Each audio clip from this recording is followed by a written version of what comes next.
मैं जम्मू कश्मीर विधानसभा चुनाव के लिए कांग्रेस और नेशनल कॉन्फ्रेंस के बीच गठबंधन का ऐलान। दोनों पार्टियों में सीट सहमति पर भी बनी बात।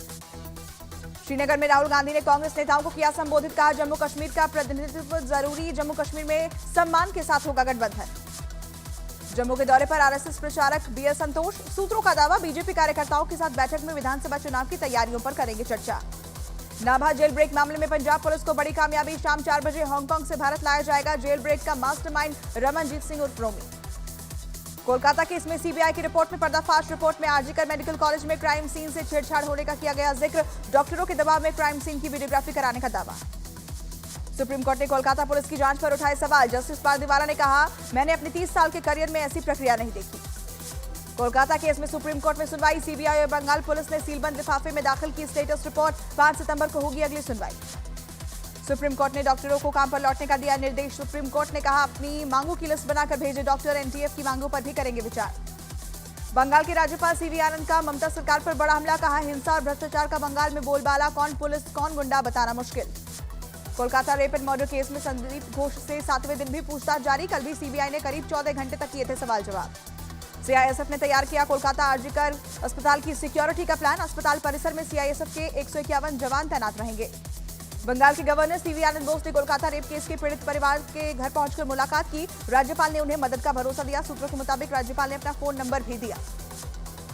महाराष्ट्र के बदलापुर में हुए यौन शोषण मामले में बॉम्बे हाईकोर्ट में हुई सुनवाई। कोर्ट में पुलिस ने कहा, आरोपी और पीड़ित बच्ची का भी दर्ज होगा बयान। बदलापुर मामले में बॉम्बे हाईकोर्ट ने प्रशासन को लगाई फटकार। कहा, जब तक कोई तीव्र विरोध ना हो तब तक मशीनरी काम नहीं करती। महाराष्ट्र के सीएम एकनाथ शिंदे का बदलापुर मामले में बड़ा बयान। कहा, आरोपियों को फांसी दी जाएगी। एनसीपी नेता शरद पवार ने बदलापुर की घटना पर शिंदे सरकार पर साधा निशाना। कहा, लोगों का आक्रोश बता रहा है कि वो महाराष्ट्र में बदलाव चाहते हैं। बदलापुर की घटना के बाद विरोधियों के निशाने पर महाराष्ट्र के गृह मंत्री अनिल देशमुख ने पोस्ट कर पूछा, आखिर कहां है महाराष्ट्र के गृह मंत्री साहब। महाराष्ट्र के बदलापुर मामले में आरोपी के घर पर लोगों ने की तोड़फोड़। अज्ञात लोगों ने आरोपी अक्षय शिंदे के घर का सामान तोड़ा। पोलैंड दौरे के दूसरे दिन पीएम मोदी को दिया गया गार्ड ऑफ ऑनर। पोलैंड के प्रधानमंत्री के साथ आधिकारिक मुलाकात। आज ही यूक्रेन के लिए होंगे रवाना। पोलैंड से दुनिया को प्रधानमंत्री मोदी का संदेश। कहा, यह युद्ध का युग नहीं है, आज का भारत सबके साथ है और सबके हित के लिए सोचता है। पोलैंड के दौरे पर पहुंचे पीएम मोदी ने भारतीय समुदाय को संबोधित किया। कहा, सभी देशों से नजदीकी बनाना आज के भारत की नीति है। पोलैंड भारत के सनातन भाव का साक्षी। पीएम मोदी ने कहा, दुनिया में कहीं भी संकट आने पर भारत सबसे पहले मदद करता है। आज का भारत एफर्ट्स, एक्सीलेंस, एम्पैथी के लिए जाना जाता है। पीएम मोदी का पोलैंड दौरे का आज दूसरा दिन। पोलैंड के शहीदों को श्रद्धांजलि देंगे पीएम। शाम को यूक्रेन के लिए होंगे रवाना। स्पेशल ट्रेन से पोलैंड से कीव का सफर तय करेंगे पीएम मोदी। ट्रेन फोर्स 1 से तय करेंगे 20 घंटे का सफर। ओलंपिक में ब्रॉन्ज मेडल विजेता हॉकी खिलाड़ियों की ओडिशा के पूर्व सीएम नवीन पटनायक से मुलाकात। नवीन पटनायक ने खिलाड़ियों को सम्मानित किया। वक्फ बोर्ड पर बनी जेपीसी पर आम आदमी पार्टी का बयान। संजय सिंह ने कहा, जेपीसी मीटिंग में वक्फ बिल का विरोध करेगी आम आदमी पार्टी। केंद्र सरकार ने शरद पवार की सुरक्षा बढ़ाई। शरद पवार को Z+ सुरक्षा दी गई। सेबी के खिलाफ कांग्रेस का प्रदर्शन। भोपाल में जीतू पटवारी के नेतृत्व में हुआ प्रदर्शन। सेबी की अनियमितता को लेकर ईडी कार्यालय में सौंपा ज्ञापन। यूपी में बड़ा प्रशासनिक फेरबदल। 13 आईएएस अधिकारियों का हुआ ट्रांसफर। 4 जिलों के सीडीओ भी बदले गए। देश में अगले महीने से शुरू हो सकती है जनगणना। 18 महीने में होगी प्रक्रिया पूरी। हिमाचल में हिम केयर योजना के नाम पर गड़बड़ी की जांच शुरू। 20 निजी अस्पतालों ने मांगा गया हिम केयर का रिकॉर्ड। सीएम ने दिए थे जांच के आदेश। 27 अगस्त को होगी बीएसपी की राष्ट्रीय कार्यकारिणी की बैठक। मीटिंग में पार्टी के अध्यक्ष का होगा चुनाव। अपना एजेंडा भी पेश करेगी बीएसपी। 15 अगस्त के विज्ञापन में सीएम केजरीवाल की तस्वीर नहीं छापने पर एक्शन में दिल्ली सरकार। इन्फॉर्मेशन एंड पब्लिसिटी डिपार्टमेंट के निदेशक और सचिव को कारण बताओ नोटिस जारी। लखनऊ में बीजेपी और आरएसएस की बड़ी बैठक हुई। मीटिंग में उपचुनाव और उम्मीदवारों के नाम पर अहम चर्चा हुई। असम सरकार ने मुस्लिम विवाह पंजीकरण विधेयक 2024 को दी मंजूरी। अब मुस्लिम विवाह का पंजीकरण काजी नहीं सरकार करेगी। हरियाणा के पूर्व उप मुख्यमंत्री दुष्यंत चौटाला को एक और झटका। जेजेपी के विधायक रामकरण काला समर्थकों के साथ कांग्रेस में शामिल हुए। भ्रष्टाचार के खिलाफ एक्शन में सीएम योगी। 31 अगस्त तक संपत्ति न घोषित करने वाले अधिकारियों का वेतन रोकने का आदेश। हरियाणा पंजाब के शंभू बॉर्डर को खोलने के आदेश के खिलाफ सुप्रीम कोर्ट में याचिका दायर। याचिका पर आज होगी सुनवाई। त्रिवेंद्र में एयर इंडिया की फ्लाइट की कराई गई इमरजेंसी लैंडिंग। बम की खबर मिलने के बाद विमान को खाली कराया गया। पंजाब में बाहर से आने वाली गाड़ियों पर बढ़ी सख्ती। दूसरे राज्यों से आने वाली गाड़ियों पर लगेगा ग्रीन टैक्स। बांग्लादेश में हिंदुओं पर हो रहे अत्याचार के विरोध में वाराणसी में बुलाया गया बंद। सभी बड़े कारोबारियों ने बंद का समर्थन किया। जयपुर पुलिस ने पकड़ा नकली नोटों का जखीरा। एक घर में छापे जा रहे थे नकली नोट। आरोपियों के पास से 500 के नकली नोटों की गड्डियां बरामद। पश्चिम बंगाल के कुछ बिहार में एक गोदाम में मिला हैंड ग्रेनेड। बम निरोधक दस्ते ने हैंड ग्रेनेड को रिफ्यूज किया। जम्मू कश्मीर में ड्रग्स तस्करी का भंडाफोड़। नरवाल इलाके से 5 करोड़ की हेरोइन जब्त, एक आरोपी गिरफ्तार। अयोध्या में गैंगरेप के आरोपी के शॉपिंग कॉम्प्लेक्स पर बुलडोजर एक्शन। प्रशासन ने सरकारी जमीन पर हुए अवैध निर्माण को तोड़ा। यूपी के बुलंदशहर में 2 गुटों में विवाद के बाद पथराव और आगजनी। झड़प में 4 लोग घायल। इलाके में पुलिस फोर्स की तैनाती। यूपी के बुलंदशहर में एक पेट्रोल पंप पर भिड़े 2 पक्ष लाठियों से किया एक दूसरे पर हमला। सामने आया सीसीटीवी वीडियो। छतरपुर में भीड़ ने थाने पर पथराव किया। थाना प्रभारी समेत 5 पुलिसकर्मी घायल हुए। मठाधीश रामगिरी महाराज के बयान के बाद भड़का लोगों का गुस्सा। छतरपुर में थाने पर पथराव करने वालों पर कार्रवाई। 46 नामजद उपद्रवियों के खिलाफ केस दर्ज। 100 से ज्यादा लोगों पर एफआईआर। मध्य प्रदेश के छतरपुर में पथराव करने वाले आरोपियों के घर पर चला बुलडोजर। आरोपियों ने थाने पर किया था पथराव। आगरा में प्रदर्शनकारियों ने दुकानदार के साथ की मारपीट। वीडियो हुआ वायरल। पीड़ित व्यापारी की शिकायत पर पुलिस ने मामला दर्ज किया। राजस्थान के कोटपूतली में 2 पक्षों में आपसी रंजिश को लेकर विवाद। झगड़े के दौरान एक पक्ष ने दूसरे पर फायरिंग की। सीसीटीवी वीडियो के आधार पर आरोपियों की तलाश जारी। इटावा में टोल मांगने पर जीआरपी सिपाही ने टोल कर्मचारी के साथ की मारपीट। पहचान पत्र मांगने पर टोल बूथ में घुसकर टोल कर्मचारी को पीटा। मथुरा में युवक की मौत पर परिजनों ने किया हंगामा। परिजनों ने 4 लोगों पर लगाया आरोप। सूत्रों का दावा, जन्मदिन की पार्टी में दोस्तों के साथ हुआ था विवाद। मेरठ में महिलाओं पर अश्लील कमेंट को लेकर 2 पक्षों में विवाद। गुस्साए लोगों ने थाने का घेराव किया। बिहार के भोजपुर में भीषण सड़क हादसा। एक ही परिवार के 5 लोगों की मौत। विंध्याचल से लौट रहा था परिवार। बेंगलुरु में रोड रेज की घटना में बाइक सवार की मौत। पुलिस ने 2 आरोपियों को गिरफ्तार किया। टक्कर के बाद मोटरसाइकिल सवार और कार ड्राइवर के बीच हुई थी हाथापाई। शाहजहांपुर में एक पिता ने निजी स्कूल की फीस भरने के लिए किडनी बेचने का किया ऐलान। सोशल मीडिया पर वायरल हुई चिट्ठी। संभल में पुलिस ने महिलाओं के जेवर लूटने वाले गैंग का पर्दाफाश किया। 4 बदमाश गिरफ्तार। लूट के लिए एसयूवी का इस्तेमाल करते थे गैंग के बदमाश। मुरादाबाद में ट्रैक्टर ट्रॉली और डबल डेकर बस में हुई टक्कर। हादसे में 1 आदमी की मौत, 5 घायल। यूपी के हरदोई में नशे में धुत युवक ने किया हंगामा। गुस्साए लोगों ने सड़क पर सरेआम पीटा। मारपीट का वीडियो वायरल। यूपी के शाहजहांपुर में पुलिस ने शातिर बदमाश को गिरफ्तार किया। अतुल राठौर के पास से तमंचा बरामद। पुलिस को कई मामले में थी बदमाश।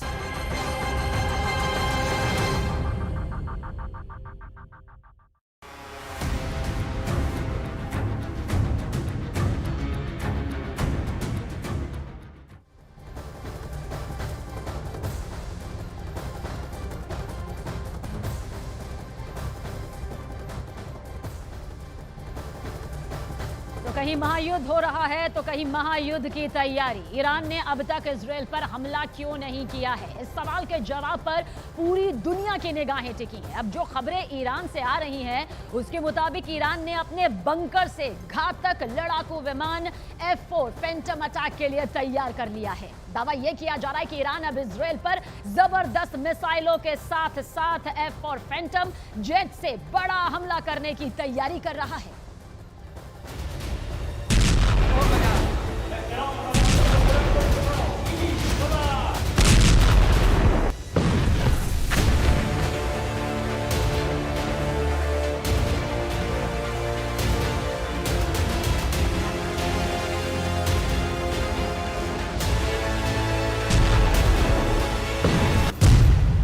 इजराइल को फाड़ेगा ईरान का F4 फैंटम।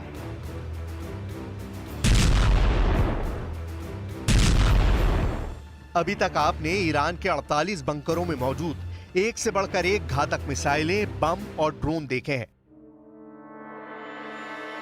अब आप देखिए ईरान का वो खूनी हवाई लड़ाका जिसे F4 फैंटम जेट कहा जाता है। युद्ध के मैदान में ईरान का ये हवाई लड़ाका किसी प्रेत से कम साबित नहीं होगा। बाज की तरह झपट्टा मारने वाला ये ईरानी लड़ाकू जेट बहुत बड़े मिशन पर निकल चुका है।